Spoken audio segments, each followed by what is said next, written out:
what we now have is time for everyone else to contribute. Good afternoon, everyone. I'm Hanan from Sudan. Thanks, Darine, for your presentation. Actually, I have some comments and a question for you. If there is a structure, maybe it gives us a vision or might let us know as civil society organizations how SWA work. The structure can be representing the chairperson and the others representatives in SWA. By this, I'm asking if there is any existence of civil society organizations on the national level, because this might ensuring the high-level dialogue within the national basis. As well, the civil societies can play a big role in visibility of the SWA with the media and other public, and to ensure that WASH monitoring or the tool is going on a good process. Another thing, for glass, you mentioned that as a term of glass, if we need to ensure it well. What about others, regional political dialogues or sectors in the region, like Arab League, we have African Union, we have AMCAO, and UATU. UATU is very important in playing the role within the labor system and those workers, because the workers are mostly working in this field of water and sanitation. So by this, maybe we are going to enhance a lot in this sector or in this framework. Thank you so much. First, I would just like to emphasize two key points around the value of SWA. One is that it has actually provided that needed platform for aid-dependent countries and donors to interact, which is very, very important. Secondly, it has created that platform through the HLMs for countries to come and make stronger commitments that they go back and are actually held accountable by civil society organizations in terms of ensuring that they fulfill those commitments. So for those two reasons, I would say that indeed there is great value from having this particular partnership. Then I want to talk about the three questions that were put out. The first is around the goals and objectives and so on. I think they're very good, they're clear. But one of the key challenges, over time has been around the predictability of funding. But if you look at the first outcome, it was talking about adequate resources and so on. I think predictability is very important as well, and that will probably be achieved through the planning and all of that. The second one is around whether we should be broadening the set of stakeholders. I think it's fine to broaden the partnership, bring on board new actors with fresh ideas and all of that, but that is best done when it's done at the right time. If it's not done at the right time, we would not just lose the focus, but the value that we have achieved over time. And my question to this is, have we tapped enough from the current partners before we open the floodgates for more? That's the first.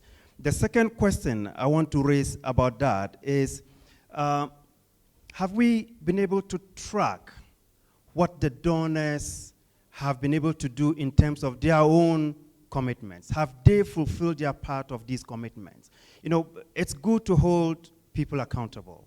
It's good for us to say, let's hold our governments accountable. But at the same time, we want to make sure that donors are indeed fulfilling their part of these commitments, around aid effectiveness, around ensuring coordination, among others. And Sarkodie mentioned this earlier on, that at the global level, a lot has been achieved. But let's ask ourselves if we have tracked what donors are doing adequately enough to say, indeed, we have achieved a lot at the global level. Thank you. Merci. J'ai deux petites remarques, mais de la part de quelqu'un qui vient de rejoindre donc ce partenariat, donc il faut les prendre avec toute réserve. La première, peut-être, au niveau des partenaires qui participent à cette réunion, un grand absent, je pense, en tout cas d'après la liste que j'ai pu avoir, ce sont les opérateurs et les utilities œuvrant dans le domaine de l'eau et de l'assainissement, parce qu'il ne faut pas l'oublier, sont quand même les principales chevilles ouvrières de la mise en place et de l'implémentation de tout programme d'eau potable et d'assainissement. Ils sont faiblement, en tout cas, organisés. Sur la liste, il y a une ou deux seulement d'opérateurs. Deuxièmement, je pense également, quand on parle ici de processus politique et de ceux qui représentent un peu le politique dans les pays en développement, c'est souvent le gouvernement. Or, ce qui se passe dans le monde montre que ces gouvernements, généralement, ne sont pas toujours les bons représentants de leur population. Donc, il faudra peut-être, de ce point de vue-là, élargir à la société civile, un peu plus que les associations qui travaillent dans l'eau et qui sont généralement des antennes d'autres associations et ONG internationales, mais à la société civile des pays en développement, par exemple les associations de droits de l'homme, comme maintenant l'eau est considérée comme un droit humain, donc on a intérêt peut-être à associer ces associations, également associer les représentants des associations de consommateurs. Il y a également, je crois, il y a la naissance un peu d'une forte demande au niveau des consommateurs dans les pays en développement.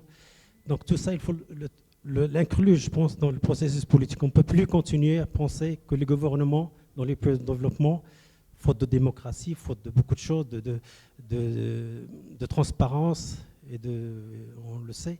Donc ces gouvernements ont un rôle effectivement, mais qui doit être relativisé et équilibré par la présence d'autres forces qui peuvent également donner la voix de la société et de leur population.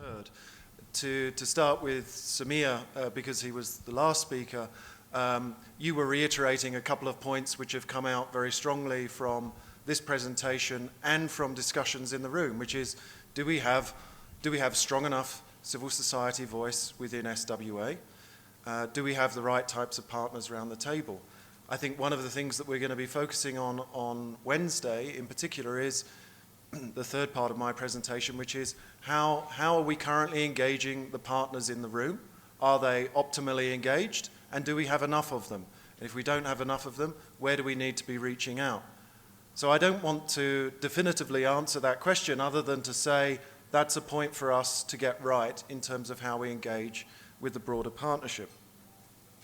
There was a question, I think, from a colleague at the back about how we are tracking commitments, in particular how are we tracking donor commitments. And I think this raises an important issue about what the Secretariat can do and what we as a partnership should be doing around HLM commitments.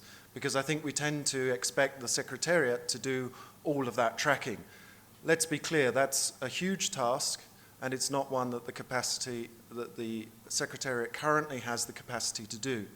So I think the Secretariat can start to aggregate responses back from us as partners around how we are jointly tracking our own commitments. So, for instance, we do try to track as best we can and aggregate information from all of the stakeholders involved in making HLM commitments, donors included.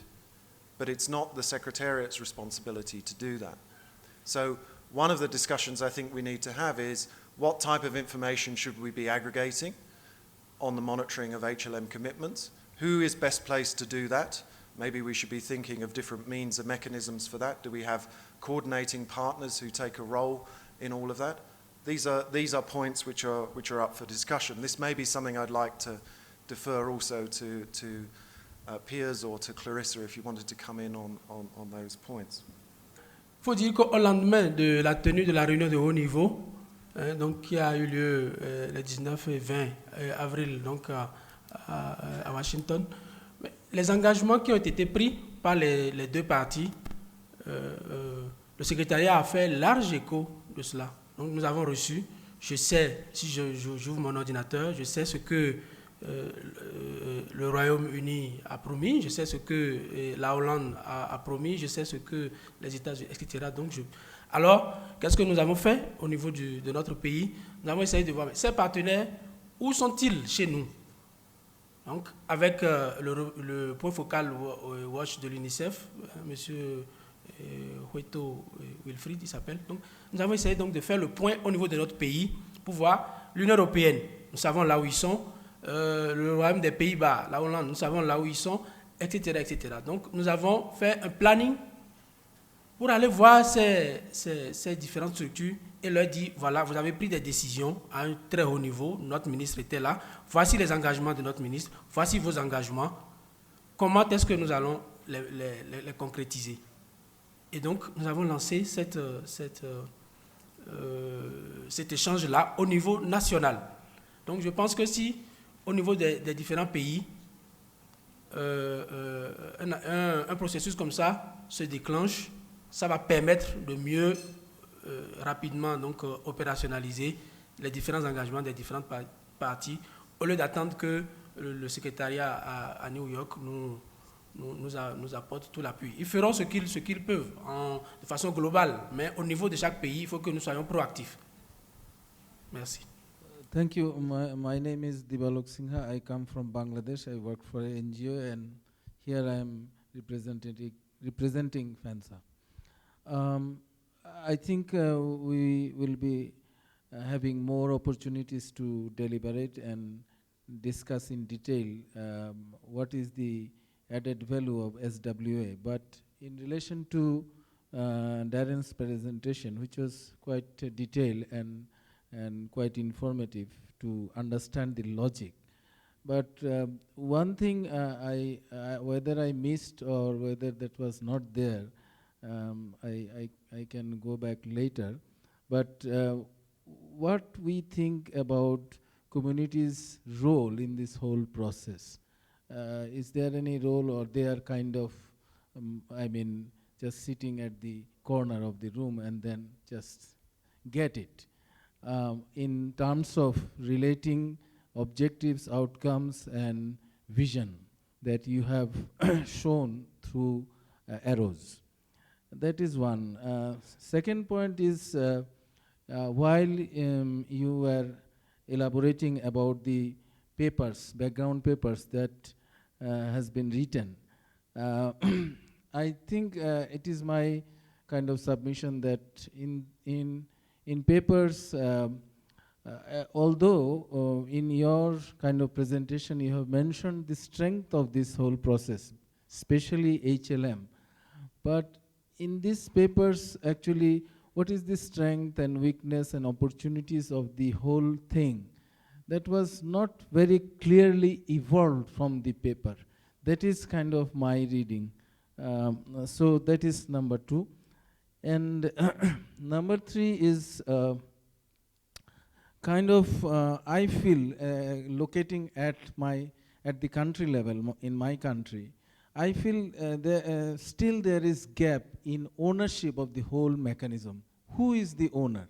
Is it the UN bureaucracy who is the owner? Or is it the donors who are the owner? Or is it the governments? And there I think you have rightly came out with the point about the political momentum. I interpret your political momentum kind of subheading as to, explore really the governments, how far they are willing to take this agenda forward. So that is number three. And number four, there I will close at this point of time, that in this discussion, actually, it is just a kind of suggestion that there are government representatives from different countries in this room. And we as general citizen, we also like to understand what is their kind of view in this process. And while they talk, if they can mention that they are the government representative presented in this meeting, then it would be very clear for us to understand, yes, that is the government representative's submission. Thank you very much. The background papers seem to propose a potentially quite a broad expansion of activities of the SWA partnership, and I know that that comes from the responses to the survey that was sent out. What I didn't see much of in the background papers, I think, and I know that in fact this meeting is convened to discuss these matters, is that if we are considering an expansion, that maybe that should be based on a careful analysis of the comparative advantage of SWA, i.e. its niche in the sector, its role, what it can best achieve, this partnership that we have. And secondly, its capacity. So that relates to issues around the extent to which the Secretariat is going to be responsible for activities, or the partners are going to be responsible for activities, how that's worked so far, and the extent to which, if we do rely on the partners, which of course, we should, that's the whole point of SWA, issues around whether there may be varying levels of capacity depending on the other activities that those partners have going on at any one time, and how we deal with that. And again, if we're looking at a serious expansion, the consequences that has in terms of looking at SWA's capacity. And then also, third factor is the performance to date. So SWA started off with these 3 high-level objectives, and how is it performed on each of those 3 objectives, and what does that mean in terms of expansion? So raising political profile, I think we would all agree that's been successful, maybe more could be done. In terms of improving evidence-based policy making, how well have we done there? Could we do more? And then country processes. So while it's encouraging to see the MPRA sort of moving on, we had some interesting comments from Idrissa about feeling frustrated that we haven't got that far so far. And I think there's a very honest paragraph in the background paper on country processes about the fact that there have been some challenges in developing the MPRI. So considering that, do we need to first really understand what those challenges are and how to overcome them before we think more about MPRI, or really before we think more about expanding the range of activities that we're engaged on in terms of country processes? Is it the right time to start thinking about expanding those activities? Okay. In terms of the idea of monitoring, again, is that really SWA's role? And I think in terms of coordinating monitoring and a lot of the other activities that have been spoken about, and I know this, again, that's the purpose of this meeting to a large extent, but how will those be achieved? Who is going to do, engage in those processes, and how will it actually be done? And I think that finally, just to agree with Almud and others' comments, that I think that for SWA to continue being a really high impact, effective organisation, the message of what the partnership aims to achieve needs to be very clear, and therefore probably, quite concise. And I look forward to discussing all that more. Thank you. The majority of the questions and remarks I had in mind were already questioned and answered. So I would concentrate just on one part, the proposition of broadening, of the new broadened framework, and the added value of it, the risks of it have been discussed from different perspectives. And Almud, for example, pointed on the need of simplification, and so pros and cons of broadening partners, getting more partners involved in the SWA partnership. Henry and Almud, they had as well different points on it. What I miss in the presentations and the question is, where is the explanation why the existing framework would not allow such a broadening, and where are the limitations of the existing framework? We are talking about broadening the framework.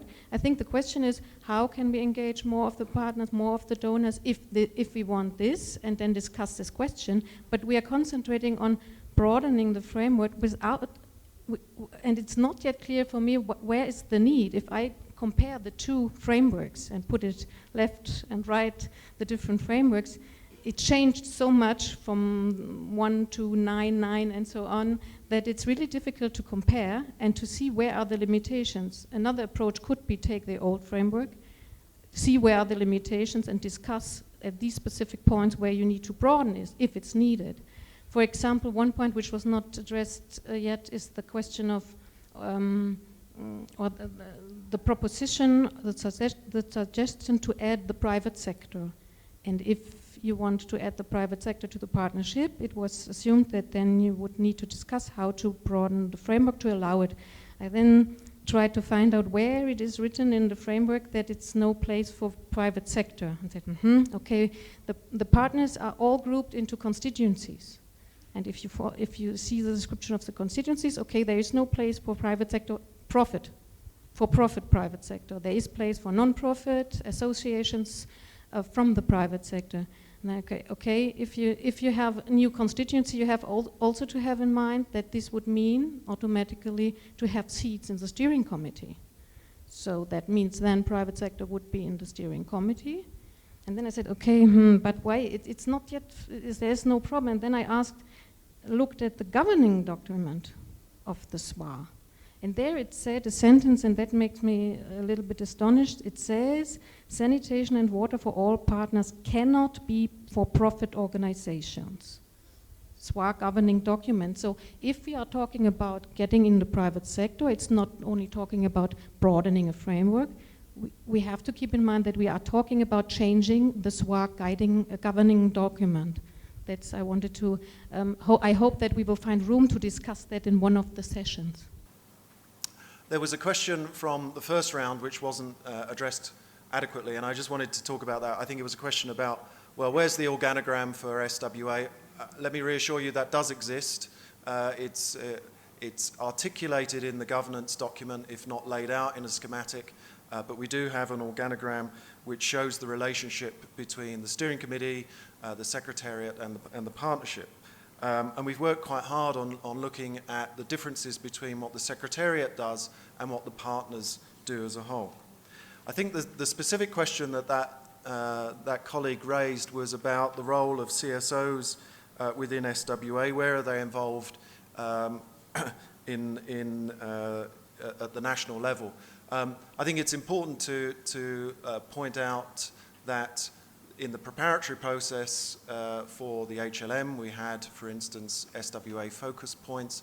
That was a broad alliance of organizations that could come together to help in the preparation for the high-level meeting.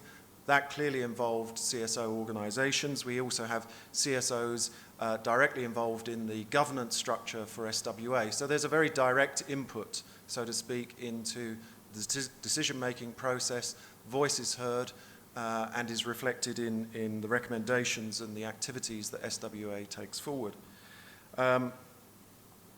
There was a question specifically about how do we link with regional political decision-making structures, and that's one I was scratching my head about, so I'm going to look a little bit over to the Secretariat, see whether they could support that. For instance, we're joined up with AMCAL. That's a very obvious way in which we're attached to those types of regional structures, and there's a dialogue that goes on between SWA and AMCAL. I'm unsure, looking at Cindy and others in the Secretariat, the extent to which we're joined up with other structures like SARC, the SARC countries and the Secretariats in those regions, or the SADC Secretariat, and that's one I'll likely to defer to Cindy and the Secretariat. Dibaloc mentioned where are the communities in this process, and I guess that, you know, it's not a very adequate answer, Dibaloc, but one of the things that we're doing is looking to organizations like DSK and other CSOs to be the representatives of those communities in this dialogue. I mean, that's a fairly traditional way in which you try to reach out, given that it's not possible for us to bring communities directly to these discussions in all shapes and forms that we would like to. So a compromise is that we reach out and work with organizations like your own, which have, if you like, a representative function for communities as a whole. I know that's not ideal, but that's as far as we've got. So we'd welcome suggestions for how we do that better as we move forward into other models for high-level meetings. Dibaloc, you also mentioned, what's the SWOT analysis for SWA as a whole? You're right, I don't think it featured directly in the papers, but part of the survey, part of the consultation process, and the two slides that I presented were, where's the added value and where do we need to do better? And that's, if you like, a reflection on those strengths and weaknesses and opportunities and threats. So I know that the Secretariat is very keen on taking the temperature across the partners, and maybe that's one of the things that we want to be doing on a more regular basis, is looking at that sort of analysis and critical reflection. I mean, that's clearly part of the premise behind this meeting. It's for you to tell us, well, you're ahead of the curve here and you're really absent in these areas. I appreciated our colleague from DFID sort of re-emphasizing some of the things that we'd heard before in some of the earlier discussions. A focus again on being clear about the niche that SWA has. That's reflected in some of Henry's comments in the immediate response to the framework. And I'm not going to give a position on any of that because that is the purpose of our work over the next 2.5 days, is for us to be able to start to define that niche and think about that moving forward. So I'm not going to respond on that, just to say that I think that's one of the key questions. There was, Lily, I think you also mentioned about how we're performing on our current framework and our objectives. And I know that there's annual reporting that we look at, but I'm going to try to defer that over to my colleagues in the Secretariat to give a little bit more detail on that and hopefully a little bit more richness.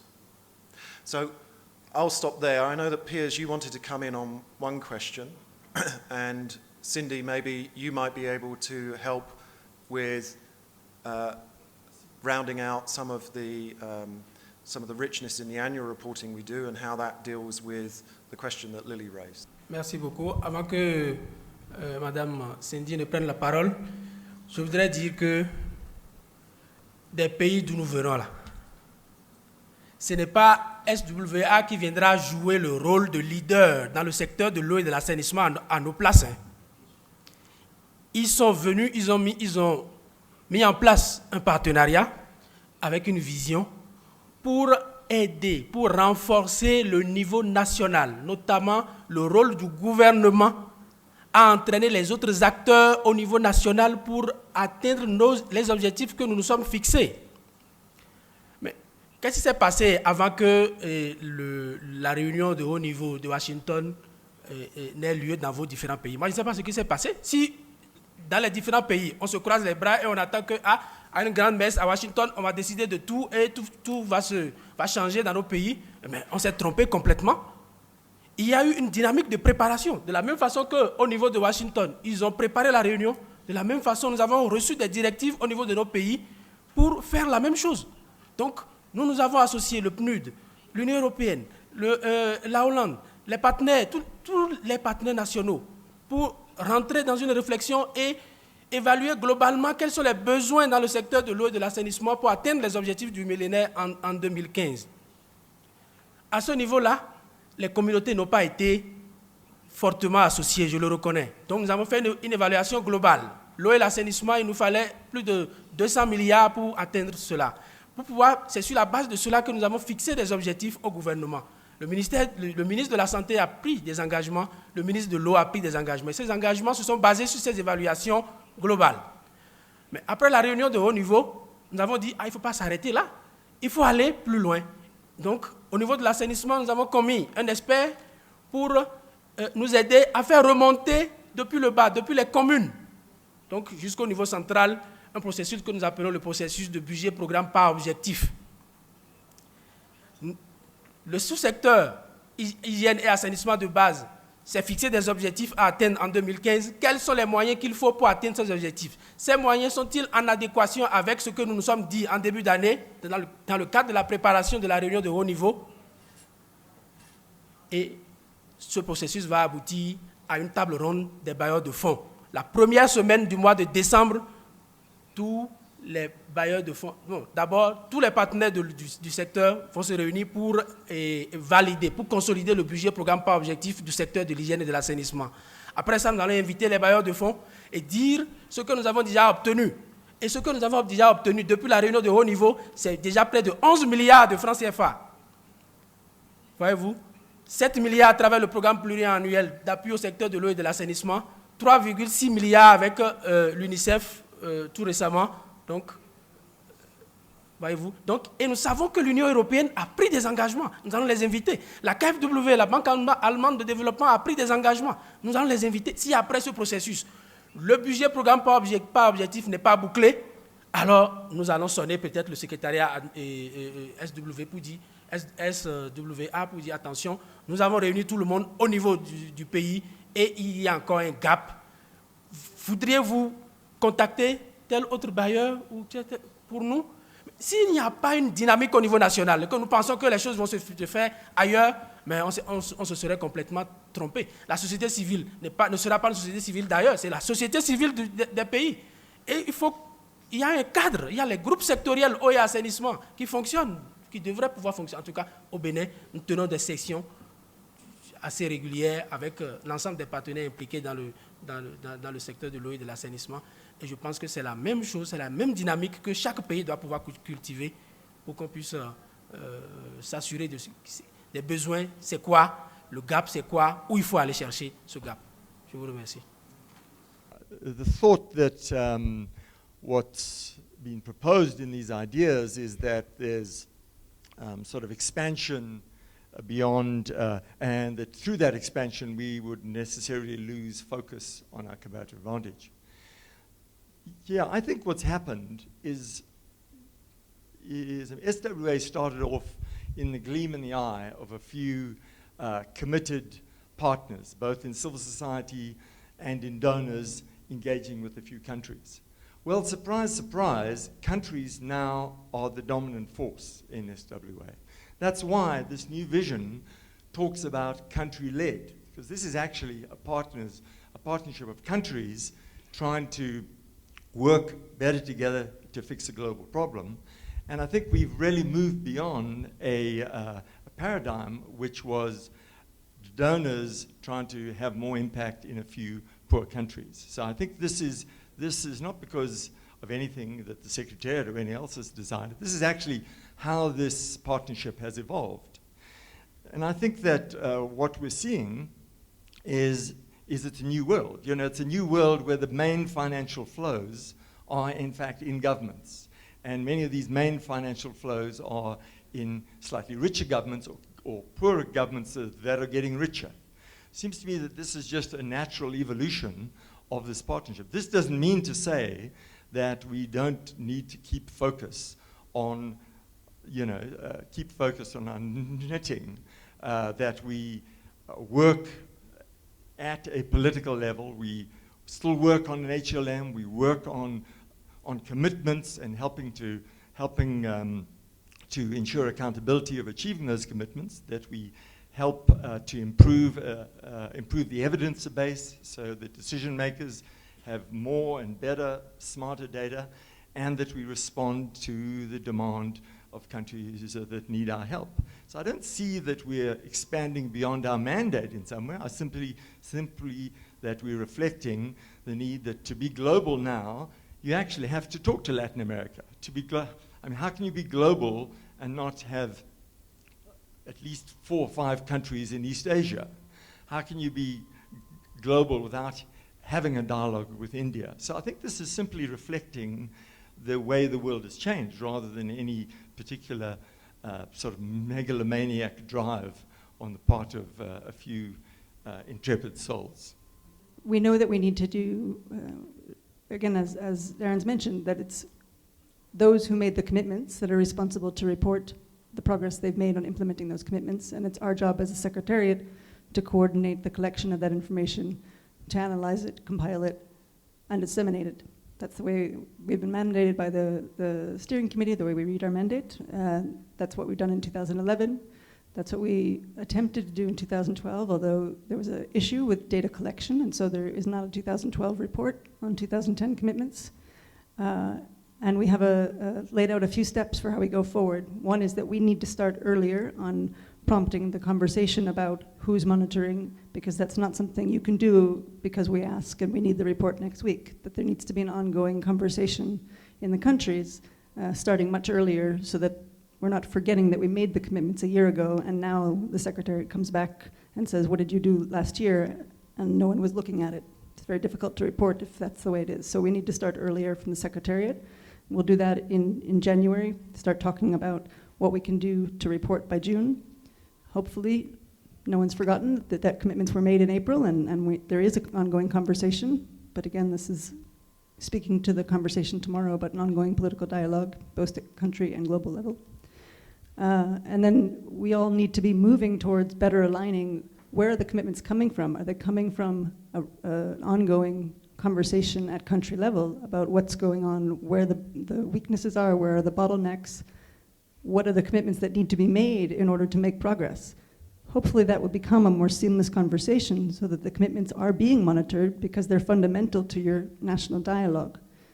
Then it's not such a difficult thing to say, how are we getting that information? Because it's an ongoing conversation that is being monitored within the national dialogue. So that's where we, on the longer term, aim to move to. And that requires shifting the preparatory process. And we hope to start doing that incrementally, starting maybe with some pilot countries. We can't just sit in New York and roll that out and tell you all by 2014 you've got to do it this way. That's not a partner-led initiative. So we'll start having that conversation again. We can talk more about this tomorrow. So that's on the commitments.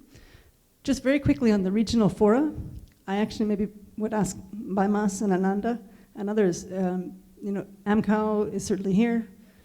There's some conversation that happens between the SACOSAN Secretariat and us, but ultimately it's the partners of SWA are the same partners in the regional fora. So how do we link those effectively? The Secretariat's a couple people in New York, so if you're a partner in AMCOW, if you're a partner in SACOSAN, and you're making declarations, are those lining up with the declarations that you're making in Washington? This is not so much an issue for the Secretariat, but again, the question to the partners is how are we doing that and using regional mechanisms, but also from bringing that up from the country level into the region and making sure that we're all trying to have one conversation. If I can slightly abuse the microphone for one more minute. Can we put the slide back up? I have a question because I am completely open to wherever this conversation goes. It's not the Secretariat's job to be defining what SWA is. But a question that comes to me very often is, what does that mean? So we've worked for 3 years with a framework of we have 3 priority areas and 2 outcomes.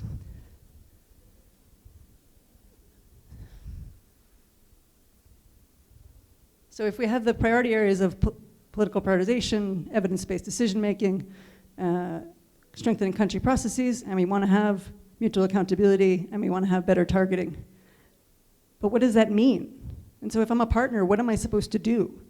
And I can certainly say that question comes to me quite a lot. So in terms of messaging, I don't think this wasn't intended when it was written to be messaging. The messaging can remain at the sort of 2 goals level. But if you're a partner, what does that mean to you? And are we having a common vision of what that means? So maybe I just pose that question of, if you were going to improve decision-making, what do you have to do as a partner? Is there a common set of things we're working towards together? And that's one articulation of what it could look like. But my question would be, if we sort of keep it very simple and very, very theoretical, is that enough for us to be a cohesive partnership to actually achieve something? Because the second question that comes to me as the Secretariat is, what have you achieved? What would I measure? I have one question and one suggestion. The one question is, what is actually the partnership criteria?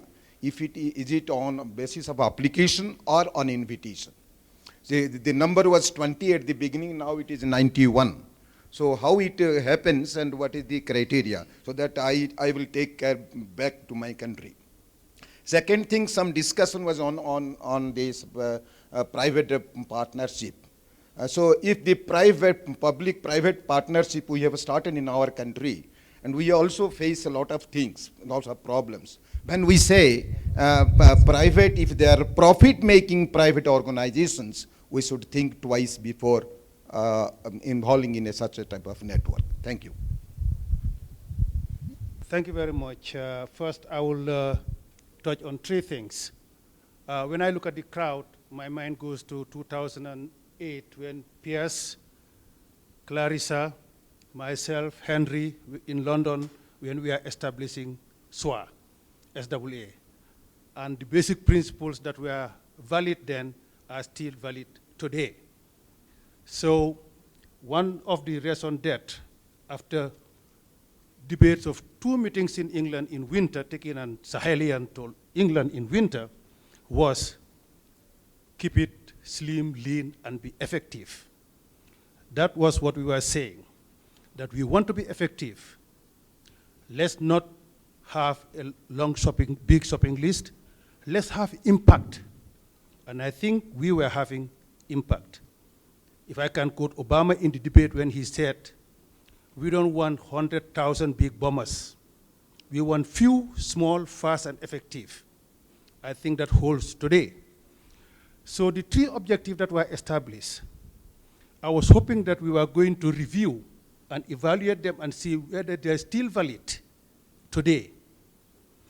Yes, I know AMCAO is 10 years old, but what was established 10 years ago is still valid today. And evaluate to see whether what we have there cannot allow us to include other partners. Because I don't think there is anything there that will disallow us. If you look at Annex A, I read the paper thoroughly, I underlined everything. Annex A at the back, with those 10 guiding principles, allow us. So what DFID has said, and Chris and GIZ, all are in line. How about the private sector? The private sector, you are working with partners, and partners are working with private sector. We are engaging the private sector. I'm just from the United States, and I arrived 3 days ago, and talking with Coca-Cola and Pepsi-Cola. So the partnership is that when you work with AMCAO, or you work with WSA, it broadens the partnership to bring all on board. Somebody talked about civil society and communities. When you work with ANU, you have them all on board. After having said that, one area we are talking about to look into is whether to have the partnership at the regional level. Because in Africa it's different, because we have a very strong regional mechanism. Maybe others, they need help, but here we have WSA, AMCAO, GWP, and very strong to see how we can link, because we are seeing some few overlaps. I will just read you this. I'm just from the African Union Commission on Monday, and I was with the president of AMCAO, the Minister of Water, and the Commissioner for Water. And this is a signature they signed on the 7th. And I will read you two things they said. One is consolidating ministerial dialogue and proliferation of water and sanitation initiatives in Africa. So they want to consolidate, because there are so many initiatives. Yes, there are so many initiatives. Want to consolidate. So what I see the partnership to do is to strengthen and work with already that are established and consolidate, and as we have worked before. Another one that they have signed is developing to go to the heads of states by 2014, developing a Pan-African water and sanitation agenda. And here, that's where we can work at the regional level. So I think that, expanding, we can bring a lot on board. In Africa, we have Africa-China partnership, and we are bringing water there. We have Africa-India partnership, and we are bringing water there. So bringing those BRICS and the other ones is not a problem for Africa.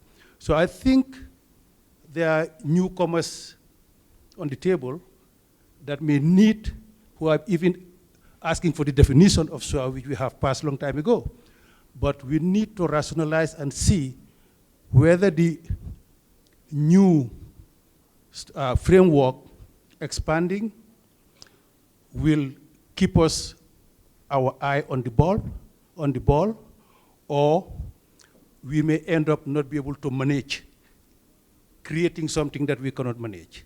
We need to look at that, because I run a secretariat as the executive secretary. I have the tendency to expand, but I try to see how not to expand and use frameworks that are on the ground. I think if you looked at it in the next 2 days, look at what is on the ground and how we can maximize using the frameworks that are on the ground to develop this partnership.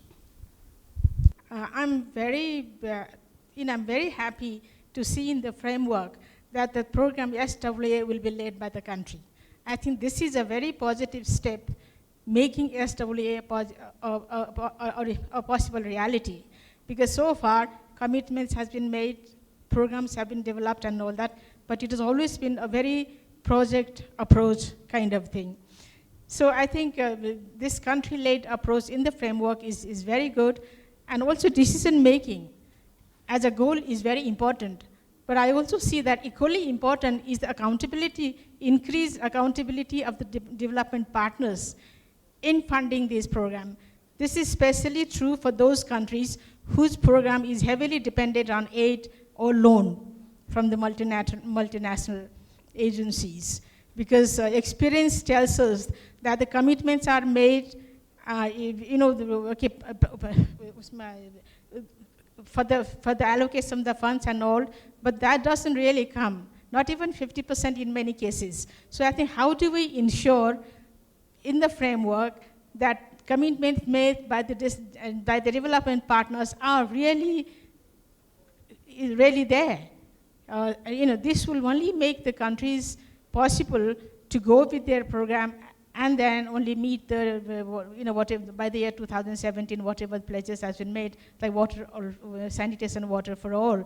So I think this is one of the, I see that, I don't know if it is in the goals, can it go along with the improved decision making, also the increased accountability of the DPs. I think unless and until there is increased accountability from the donors, this will not be a possible reality, no matter how good decisions are made, how good national programs are made to meet these programs and all that. So this is one of the things I just wanted to say, and maybe we will have more time to discuss tomorrow and later how do we go about it and all that. But I think it is very important, and especially because this SWA also has high-level meeting, you have the donors, the high-level donors meeting and all that. So I think it should not be very difficult to put it in the goal to ensure that this happens. Thank you.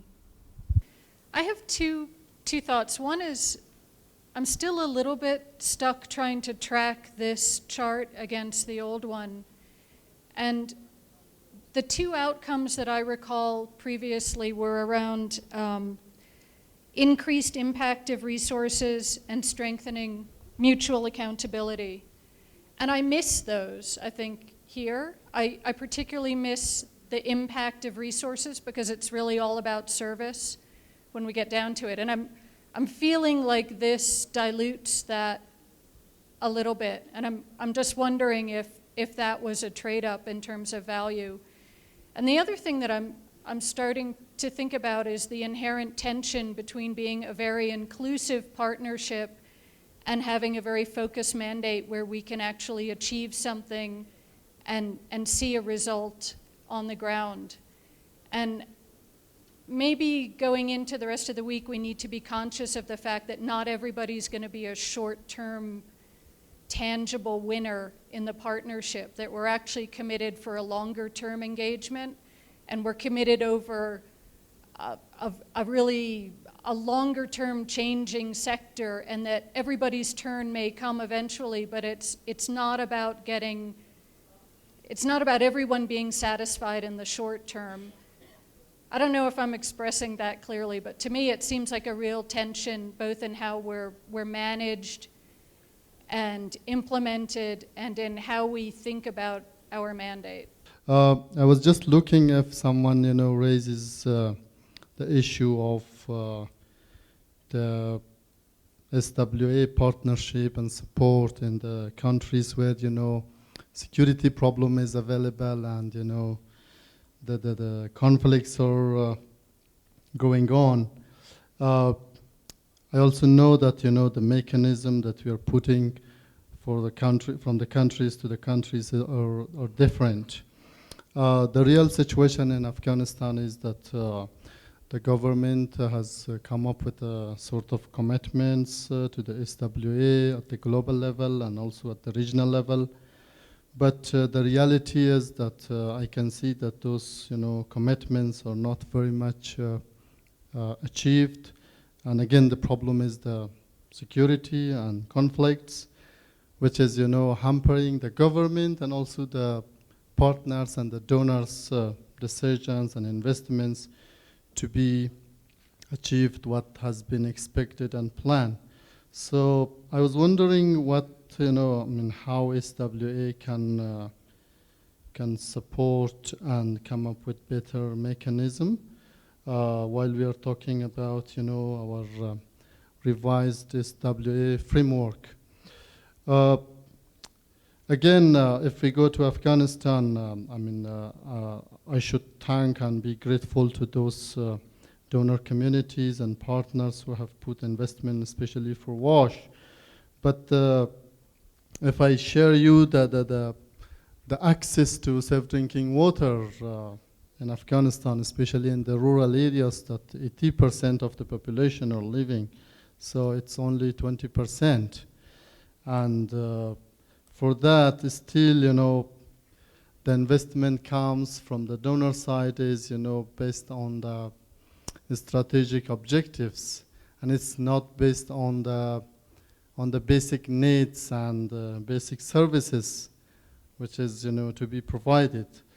For this, perhaps I was thinking to suggest that good practices and lessons learned from other countries similar to Afghanistan can be shared and followed up by SWA.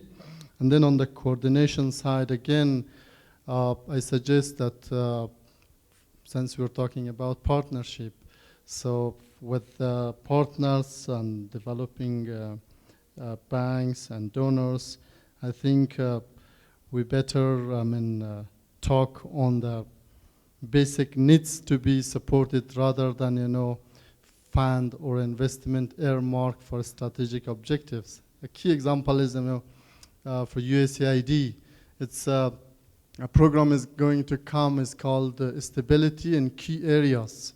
So there is a big funding for that, but it's not focusing much on WASH. So that's why I wanted to raise that.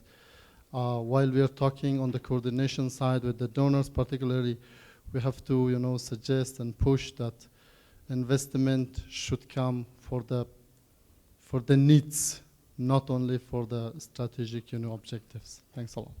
I've been watching a little time to this table, and for me it is also sometimes a little bit difficult to really see the logic. Adequate and sustained resources, which is of course a major outcome, but is that an outcome from what? From improved decision making? So this linkage is not very clear. Also for me it is also all those outcomes which are there, they imply actions. And what are the actions which you need? If you need a government-led stakeholder coordination, then, or you need a comprehensive in-country monitoring, what does it imply? It implies training, workshops, it implies so many things. So what is the budget if you want to do this? Did you think about how much money it will cost? And then where's the money coming from? Is this money that's from the donors who have to, is there a willingness to do so? And is this then being done by whom? By the secretariat? The 5 people you have, you're not going to do this, that's impossible. So is it then that you liaise with the partners and you say, okay, you're going to do this? So how is it done in an organizational perspective as well? So where's the money coming from and who's going to do it? I think these are also a few key questions.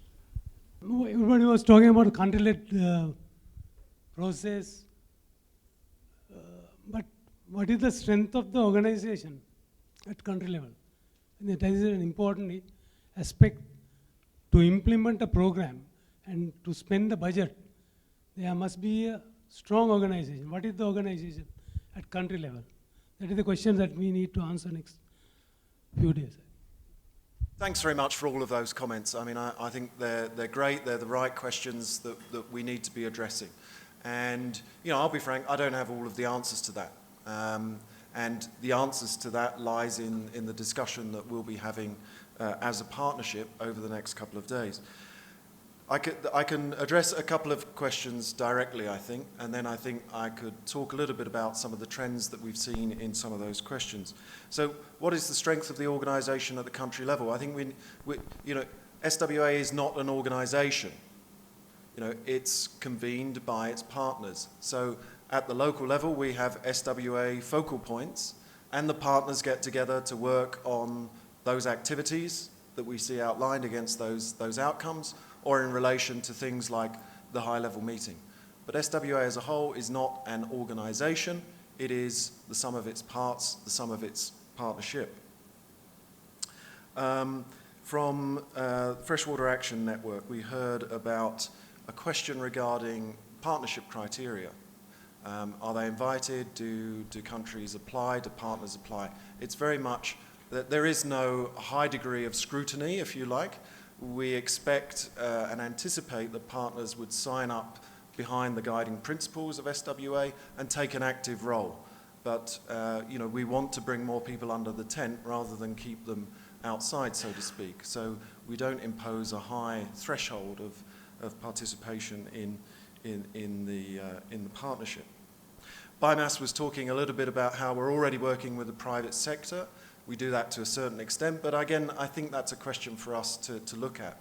We do have private sector associations linked in with SWA, but we need to be thinking about what role those associations might take up and how they're involved in, again, what we might anticipate a simplified framework of objectives relating to outcomes, relating to goals and the vision. And then I think there were a number of comments that were very germane, very relevant. We heard about the accountability, the mutual accountability of partners within SWA, and how are we going to ensure mutual accountability moving forward. I think this is very much an issue for our deliberation within the monitoring group that we'll be looking at, and how we structure high-level meetings. But I'm not going to try to give you a definitive response on that. Again, I think that's something for us to evolve and emerge over these discussions. I think Heather's comments were really well focused and point to some big structural issues that we need to try to resolve.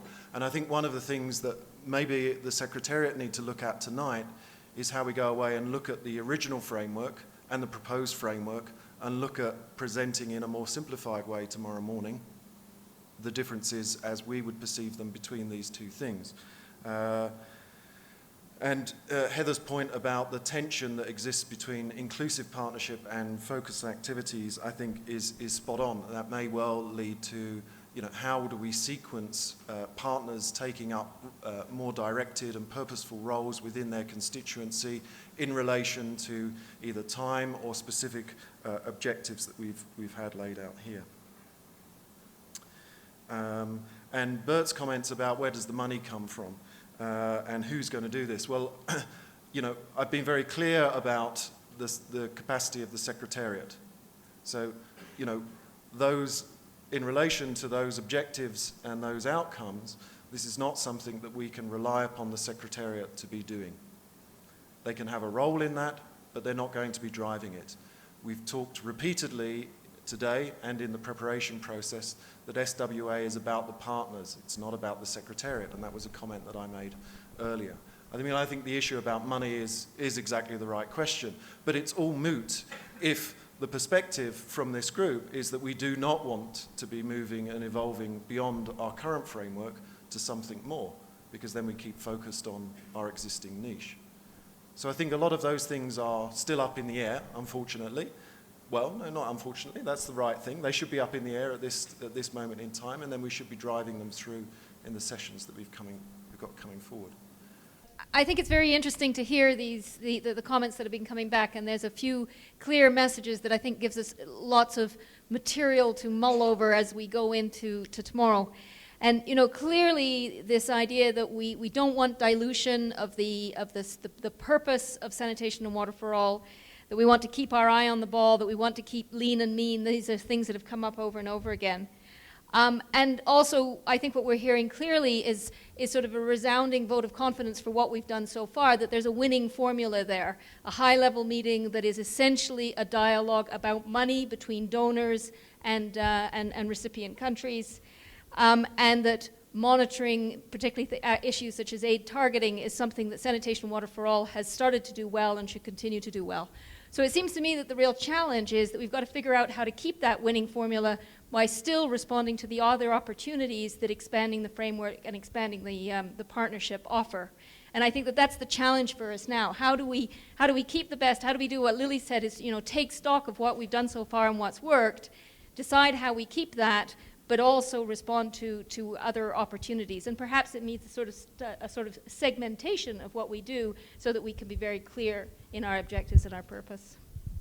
Chers participants, moi je suis particulièrement heureux du niveau des débats que j'ai suivis jusqu'à maintenant, cela augure de ce que demain et après-demain, dans les groupes de travail, nous aurons quand même une productivité à la hauteur de ce qui est attendu.